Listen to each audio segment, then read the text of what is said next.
దేవునికి స్తోత్రం. హల్లెలూయా. ఆ పర్వతం మీద దేవుని స్వరం వినబడిన వెంటనే ఆయన ఏం చేశాడంట తెలుసా? ఏం చేశాడు? దుప్పటితో తన ముఖమును కప్పుకొని బయలుదేరి ఎక్కడంట? వాకిట నిలిచాడంట. ఏంటి పరిస్థితి అంటే, అయ్యా ఏమీ లేదయ్యా, వీళ్ళంతా నీ స్థలములను ఏం చేశారు? ధ్వంసము చేసేశారు. మీ ప్రవక్తలను ఏం చేశారు? చంపివేశారు. ఇవన్నీ చూచేపాటికి నాకు రోషము కలిగే నీ పక్షమున నేను ఉన్నాను. వారు ఇప్పుడు నన్ను కూడా చంపాలని చూస్తున్నారు. ఎవరితో చెప్తాడు ఈ మాటలు? దేవుడు చెప్తున్నాడు. They are still searching me to kill me. అయితే నీ పక్షమున ఒక్కడిగా రోషము కలిగి నేను ఒక్కడే నిలబడ్డాను. దేవునికి స్తోత్రం. హల్లెలూయా. ఇటు చూచినా అటు చూచినా ఏమీ లేదయ్యా, ఎవరు లేరయ్యా, నేను ఒక్కడే నీ పక్షమున రోషము కలిగి నిలబడ్డాను. దేవునికి స్తోత్రం. హల్లెలూయా. అర్థమవుతుందా? అప్పుడు దేవుడు అన్నాడు, మంచిది, నువ్వు వెళుతుండగా ఇద్దరు రాజులు ఉంటారు, వారికి నువ్వు పట్టాభిషేకమును చేయి. చేసిన తర్వాత ఇంకొకడు ఉన్నాడు, నిన్ను బదులుగా ఆ వ్యక్తిని నేను నియమించుకోబోతున్నాను. ఆయన పేరేం పేరు తెలుసా? చెప్పండి. ఎవరైనా? ఎలీషా అనాథ కాదు, డబ్బు లేనివాడు కాడు, పేరు ప్రఖ్యాతులు లేనివాడు కాడు. చూద్దాము. ఏలియా అచ్చట నుండి పోయిన తర్వాత అతనికి షాపాతు కుమారుడైన ఎలీషా కనబడెను. అతడు తన ముందరనున్న 12 అరకల ఎడ్ల చేత ఎన్నో అరక దగ్గర ఉన్నాడంటండి. 12 అరక. మీకు ఎలా చెప్పాలి అరక అంటే? ఇప్పుడు నువ్వు పైన కింద వేసావు, మళ్ళు అంటాం దానిని. ఏమంటాం మనము? మళ్ళు. 3 మళ్ళు. అలా ఎన్నో దగ్గర ఉన్నాడంట? 12 అరక దగ్గర ఉండి 12 ఎడ్లతో ఏం చేస్తున్నాడు? సేద్యం చేస్తున్నాడు. అతని దగ్గరికి వెళ్ళి ఏలియా ఏమంటున్నాడు? అతను చేరబోయి తన దుప్పటి అతని మీద వేయగా అతడు ఎడ్లను విడిచి ఏలియా వెంట పరిగెత్తి.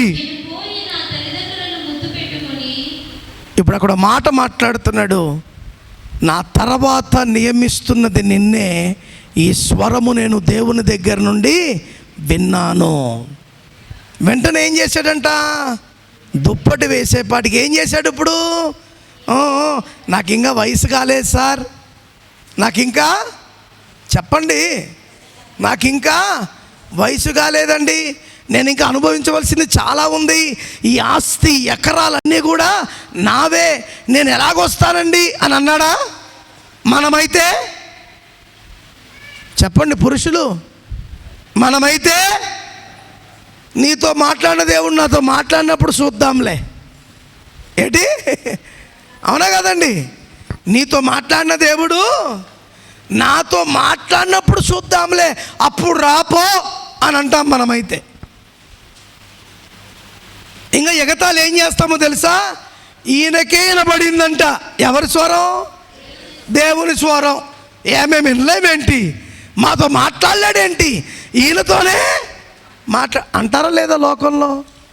చెప్పండి. ఖచ్చితంగా అంటారు. ఈ మాటలకు భయపడే కదా దేవుణ్ణి విడిచిపెట్టేస్తాం మనం. ఏ మాటలు భయపడి? లోక సంబంధములు, రక్త సంబంధాలు నీతో మాట్లాడే మాటలు ఇవి చేయకపోతే మేము రాము, ఇవి పెట్టకపోతే మేము రాము, మేము రావాలంటే ఇవి చేయాలంటే ఏమంటావు? సర్లే దేవుడా కొద్దిసేపు పక్కకుండు నాయన, మా కార్యక్రమాలు మేము. ఉన్నారా లేదు ఇటువంటి వారు? మాట్లాడండి. ఉన్నారా? ఉన్నారో కాదు, ఉన్నాము. మనమదే ఏడుపులో ఉన్నాం. సార్ ఏమనుకోద్దు సార్, నువ్వు వచ్చే వాళ్ళు రారంట, కనుక నీకంటే ఎక్కువ నాకు వాళ్ళే. సచ్చిన్నాడు మాత్రం నువ్వే గొంతులో పెట్టవలసింది. అవునా కాదా? అవునా కాదు? చెప్పండి. ఇప్పుడేమి ఎవరు అవసరం? చచ్చాక చెప్పండి, చెప్పండి. అవునా? ఈ ఊర్లో నన్ను ఎగతాళి చేసిన సమాధిలో చేశాను నేను. వాడు చెప్తే వినాలా? వాడు తెచ్చింది ఏమన్నా నిజమైన దేవుడు? ఆఖరి దిక్కేవడా? నేను దిక్కంట్లే, నేనే వచ్చి ప్రభా ఏ నోటితో ఇలాగ అన్నాడో వాడిని ఏదో క్షమించండి నాయన అని సమాధి చేసాం. ఉన్నారు లేదు ఇట్టండం? చేసాం అలాగా. ఇప్పుడు నా పాయింట్ ఆఫ్ వ్యూ ఏంటంటే, దేవుని స్వరం నాతో మాట్లాడిందని ఎవరితో చెప్పాడు? ఎలీషాతో చెప్పాడు. ఎలీషా ఏమనాలి? మనలాగా ఆలోచిద్దాం. శివారెడ్డి ఒకవేళ దేవుడిని నట్టే పిలిస్తే నువ్వేమంటావు? మురళి నీ అంగడి విడిచిపెట్టిరా, దేవుడు చెప్పాడు. మురళి ఏమంటాడు? జరిగేది ఇది ఒక్కరోజే సార్, కూలీలు వచ్చింటాయి సార్, ఈరోజు నేను కూర్చోకపోతే కలెక్షను కాదు సార్. సీలు గారు దేవుడు చెప్పాడు ఈరోజు ప్రార్థనకు రండి అంటే ఈరోజే 2000 బాడీ తగిలింది సార్. నేను చెప్పండి అంటామా లేదా? చెప్పండి. ఆనంద్ బాబు దేవుడు నిన్ను పిలిచాడు రావాలంటే ₹1 కోటి పని దొరికింది సార్, ఈరోజే రమ్మన్నారు సార్, ఈరోజు పోకపోతే పని అంటే ఏదో ఒక సాకు చెప్పేస్తామా లేదా? చెప్పండి, చెప్తామా లేదా? అప్పుడప్పుడు సార్ పిలుస్తున్నాడని చెప్తేనే ఏంటికంట దేనికంట అని అడిగే బ్యాచ్ మంది. అవునా కాదా?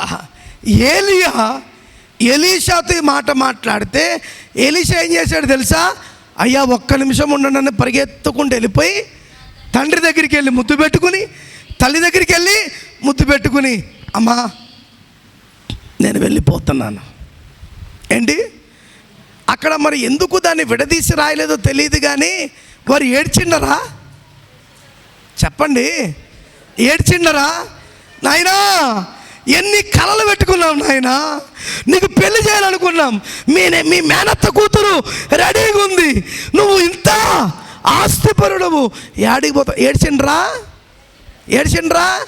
కానీ అక్కడ ఏం రాసింది తెలుసా బైబిల్లో? వెళ్ళి వారికి ముద్దు పెట్టి తిరిగి వచ్చి నిన్ను వెంబడించేదనని చెప్పలు కొట్టండి. హల్లెలూయా.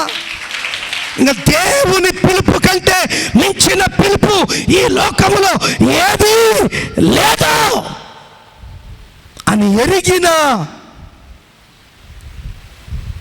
ఎలీషా ఏమంటున్నాడు? నేను వెళ్ళి తల్లిదండ్రులు ముద్దు పెట్టుకుని నేను వచ్చి నిన్ను వెంబడించేదను. హల్లెలూయా, హల్లెలూయా. అందుకే ఏలియా కంటే ఎలీషా గురువుకు మించిన శిష్యుడు వలె పేరు తెచ్చుకున్నాడు. ఎవరిచ్చిన పేరు అది? దేవుడిచ్చిన పేరు, మనుషుడిచ్చిన పేరు.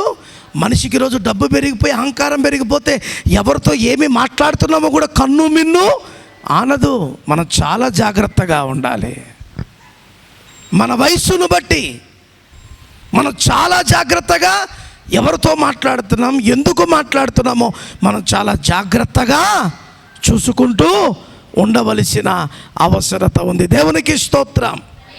హల్లెలూయా, హల్లెలూయా. అందుకే దేవుడంట మనము చేసే ప్రార్థనలో మంచి గుణాలను చూస్తాడంట. ఆయన ఏం చూస్తాడు? గుణములు లేని ప్రార్థన చెత్తపుట్ట లాంటిది. గుణములు కలిగిన ప్రార్థన సువాసన వెదజల్లే పాత్ర లాంటిది. చప్పలు కొడుతూ దేవుని స్తుతించండి. హల్లెలూయా. ఇప్పుడు ఈయన చేసిన ప్రార్థనలో ఏమున్నాయి? మంచి గుణాలు. ఏమంటున్నాడు? నేను నీ దాసుడనని, నువ్వు నా పక్షమున ఉన్నావని వారికి రుజువైనట్టు నీ కార్యము.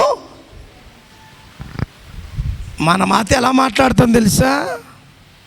ప్రభా, అందరు చచ్చి ఊరుకున్నారు, నేను ఒక్కడనే బతుకున్నా, నేనేందో వాళ్ళకి చూపి. నువ్వేం చూపించేది? నేను కానీ నువ్వు కానీ ఏమైనా చూపించగలుగుతామా? చెప్పండి చెప్పండి. కానీ ఈరోజు చాలామంది దేవుణ్ణి చూపించట్లే. ఎవరిని చూపిస్తున్నారు? వారిని వాళ్ళే, వారి మాట వాళ్ళదే, వారి మతము వారిదే. క్రైస్తవ జీవితాలలో మన జీవితం మరుగై ఈ జీవితాన్ని మార్చిన క్రీస్తు జీవితము ఇతరులకు కనపడాలి. అదే క్రైస్తవ జీవితం అండి.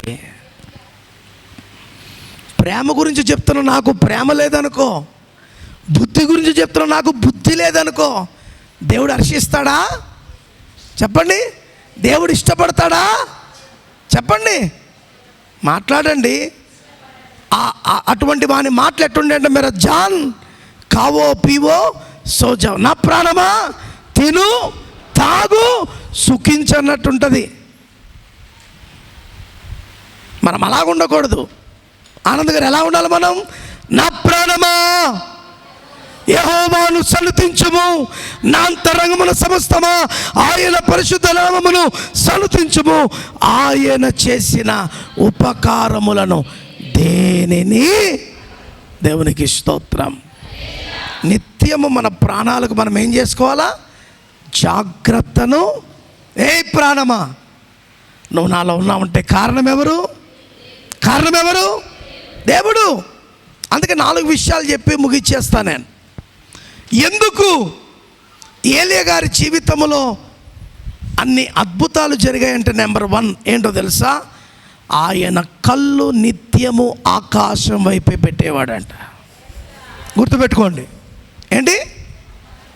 ఆయన కళ్ళు నిత్యము ఆకాశం వైపు. ఆకాశం అంటే ఆకాశాలను చూడాలని కాదు, మహాకాశములలో ఉన్న నీతిశూరుడైన దేవుని అందుకే కదా 121 కీర్తనలు, కొండల తట్టు నా కళ్ళు తెచ్చును, నాకు సహాయం ఎక్కడి నుండి వచ్చును, యెహోవా వలన నాకు సహాయము, ఆయన భూమి ఆకాశములను సృజించినవాడు. దేవునికి స్తోత్రం.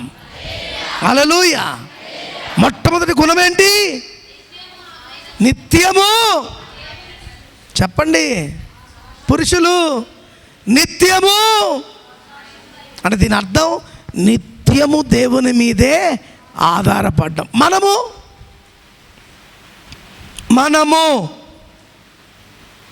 ఒకప్పుడు పాట పాడేవారు, దేవుణ్ణి స్తుతించుడి,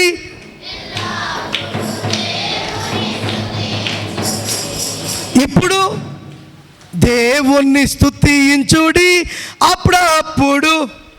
ఎప్పుడెప్పుడు? బేదలు పట్టినప్పుడు, జ్వరం వచ్చినప్పుడు, చేత కాకుండా పడిపోయినప్పుడు. ఎవరు కావాలా? ఆరోగ్యంగా ఉంటే దేవుడు వద్దా? చెప్పండి. ఆరోగ్యంగా ఉన్నప్పుడే దేవుణ్ణి వెతికితే అనారోగ్య పాలు కాకుండా దేవుడు నిన్ను ఏం చేస్తాడు? కాపాడుతాడు. దేవునికి స్తోత్రం. హల్లెలూయా. కనుక ఇప్పుడు ప్రవక్త అయిన ఏలియా ఎవరిని చూస్తున్నాడు? ఆకాశమును చూస్తున్నాడు. నువ్వు నేను ఎవరిని చూస్తున్నాం? భూలోకాన్ని చూస్తున్నాం. వానికి ఇల్లు ఉంది, వానికి బంగారం ఉంది, వానికి బగ్గి మోటార్ ఉంది, వానికి కారు ఉంది, వానికి షూట్ ఉంది, వానికి బూట్ ఉంది, తర్వాత సావు కూడా ఉంది. తెలుసా? ఏమి చూస్తున్నాం మనం? పర సంబంధమైన వెతుకురా అంటే భూ సంబంధమైన వెతుకుతున్నాం మనం. అందుకే ఎంత గింజుకొని ప్రార్థన చేసినా కనీసం ఇది కూడా కదలదు.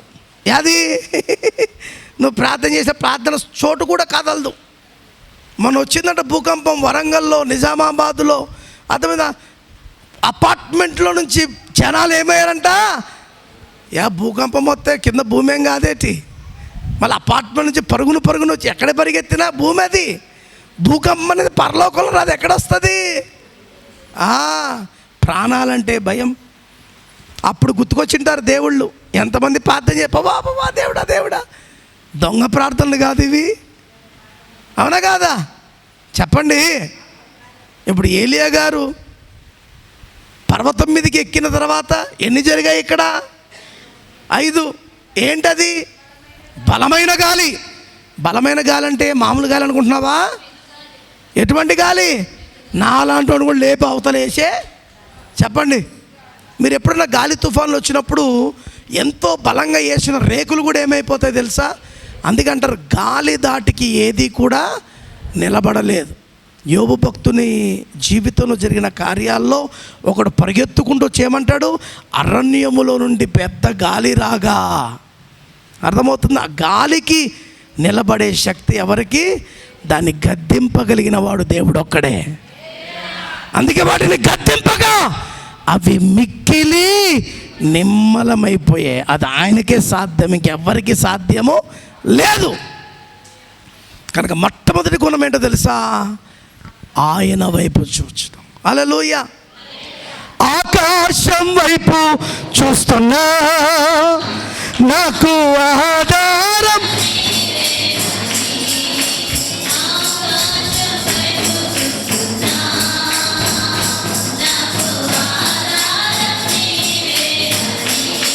నా కాపరి నీవు, నా ఊపిరి నీవయ్యా పరం.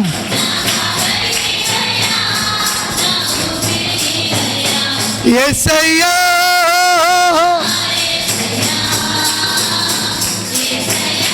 371 పాట.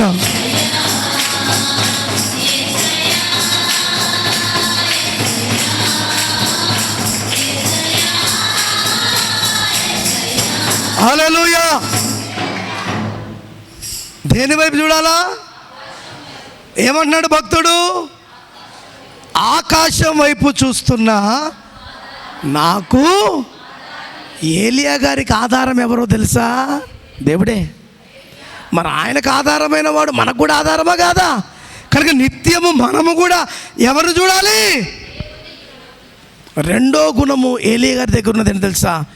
చేతులెత్తుతూ ఆయనకు స్తుతులను అర్పించుట. దేవునికి స్తోత్రం. ఫస్ట్ గుణం ఏంటి? ఆకాశం వైపు చూడడం. రెండోది సింహాసనముపై ఆసీనుడైన వాడా, ప్రతి మహిమ ఘనత ప్రభావములు నీకు. అందుకే కీర్తనకారుడు అంటున్నాడు, చేతులెత్తుట సాయంకాలపు నైవేద్యము వలెను నీ దృష్టికి అంగీకారములవునుగాక. హల్లెలూయా. నువ్వు చేతులెత్తుట ఎవరికి అంగీకారం? ఎవరికి? కానీ చేతులు లెగుతాయా? లెగుతాయా చేతులు? చెప్పండి. కారం డబ్బా అందుకోవడానికి మాత్రం గింజుకుంటాం. ఇప్పుడు పిండి వంటలు చేస్తారు కదా, క్యాన్లు గిన్నెలన్నీ పైనే ఉంటాయి కదా, గింజుకుంటా పీక్కోవడానికి. క్యాన్ల కోసం దానిల కోసంగా చేతులు ఇచ్చింది. దేనికోసం? ఆయనను స్తుతించడానికి. దేవునికి స్తోత్రం. ఏలియా భక్తుడు ఏం చేసేవాడంట? ఆయన వైపు చూడటమే కాకుండా ఆయన వైపే చేతులెత్తి, నీకు నేను సమర్పించబడుతున్నానయ్యా, నువ్వు తప్ప నా జీవితంలో ఎవరు లేరు. మూడోది ఏంటో తెలుసా? నువ్వు నాతో ఉండాలి, నేను నీతో ఉండాలి. ఆయన కోరుకున్నదేంటి? నువ్వు నాతో ఉండాలి.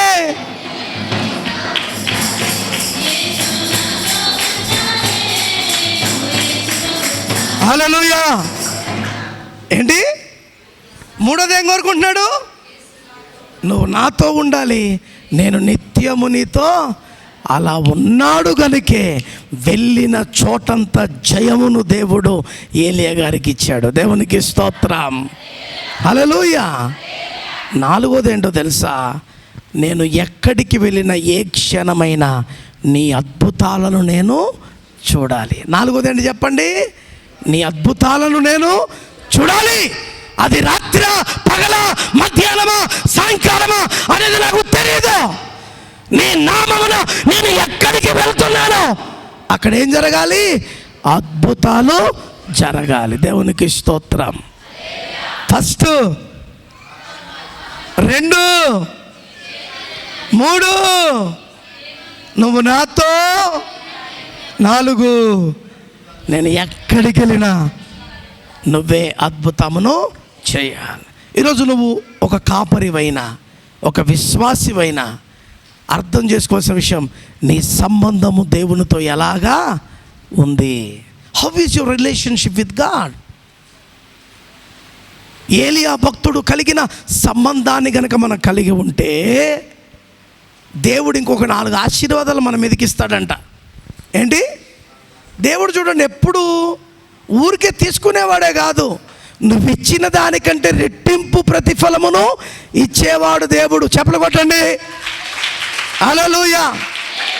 అయితే ఇచ్చేది ఎవరికి ఇస్తున్నావు, దేనికి ఇస్తున్నావు, ఏ ప్రేరణతో ఇస్తున్నావు అనేది చాలా ప్రాముఖ్యం, చాలా ప్రాముఖ్యం. ఇప్పుడు ఆయన 4 వెతికాడు.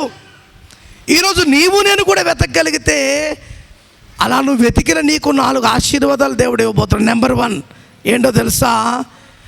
ఆకాశము నుండి తులకరి వానతో నిన్ను తృప్తిపరచడానికి ఆయన సిద్ధముగా ఉన్నాడు. ఎక్కడి నుండి? ఆకాశము నుండి తొలకరి వానతో నిన్ను తృప్తిపరుస్తాడు. రెండోది ఏంటో తెలుసా? భూమిలో మంచి ఆహారమును, అలాగే భూమిలో చేయబడుతున్న మంచి పంటను నీ చేతికి ఇస్తాడు. దేవునికి స్తోత్రం. ఏం చేస్తే? ఆయన వైపు చూస్తే, ఆయన వైపు చేతులెత్తి నిన్ను నీవు సమర్పించుకుంటే, 24 గంటలు నీవు నాతో నేను నీతో అంటే, నేను ఎక్కడికి వెళ్ళినా నాకు నీ అద్భుతమే అంటే, దేవునికి ఇచ్చే మొట్టమొదటి ఆశీర్వాదం ఏంటి? తొలకరి వానని ఇస్తాడు. తొలకరి వాన దీవెనలు కురిపించు, పరిశుద్ధాత్మవాన నేను రక్షించుని. హల్లెలూయా. ఏం కురిపిస్తాడంట ఆయన?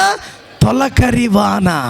ఆ తొలకరి వానతోనే నీ స్థితి అంతా కూడా మారిపోద్ది. రెండోది ఏం చేస్తున్నాడు? నీ భూమికి మంచి పంటనివ్వడమే కాక, భూమి నుండి వెళ్ళబడే శ్రేష్టమైన తిండిని నీకు ఇస్తాడు. దేవునికి స్తోత్రం. మూడోది ఏంటో తెలుసా? అద్భుతాలను చూడగలిగిన కళ్ళను నీకు ఇస్తాడు. ఇది నా జీవితంలోనే జరిగిందా? ఇది నాకే జరిగిందంటే ఎస్. నువ్వు దేవుని వైపు చూచావు, ఆయనకు చేతులెత్తి నిన్ను నీవు సమర్పించుకున్నావు, నువ్వు నాతో ఉండాలి, నేను నీతో ఉండాలన్నావు, అద్భుతాలే నా జీవితంలో జరగాలనుకున్నావు. కనుక ఇప్పుడు దేవుడు ఏం చేస్తున్నాడు? అద్భుతాలను చూడగలిగిన కృపను ఇస్తున్నాడు. 4వది, గొప్ప ఆశీర్వాదకరమైన స్థితిని మనకు దేవుడు ఇవ్వబోతున్నాడు. దేవునికి స్తోత్రం. ప్రియ సంగమా, ఏలియా భక్తుడు ప్రార్థన చేశాడు, దాన్ని పొందుకున్నాడు. మరి నీ పరిస్థితి ఏంటి? అందరూ ఒకసారి మోకరించి దేవుని అడుగుదాం. ప్రభా, నన్ను ఒక్కసారి దర్శించు నాయనా. నేను కూడా ఆ 4 సుగుణాలను కలిగి ఉంటానయ్యా. అవి కనుక నా జీవితంలో ఉంటే దాని ద్వారా కలుగు ఆశీర్వాదం ఏంటో నేను నేర్చుకున్నానయ్యా. ఒక్కసారి నన్ను దర్శించయ్యా, ఒక్కసారి నన్ను దర్శించయ్యా, ఒక్కసారి నన్ను దర్శించయ్యా, ఒక్కసారి నన్ను దర్శించయ్యా, ఒక్కసారి నన్ను దర్శించయ్యా.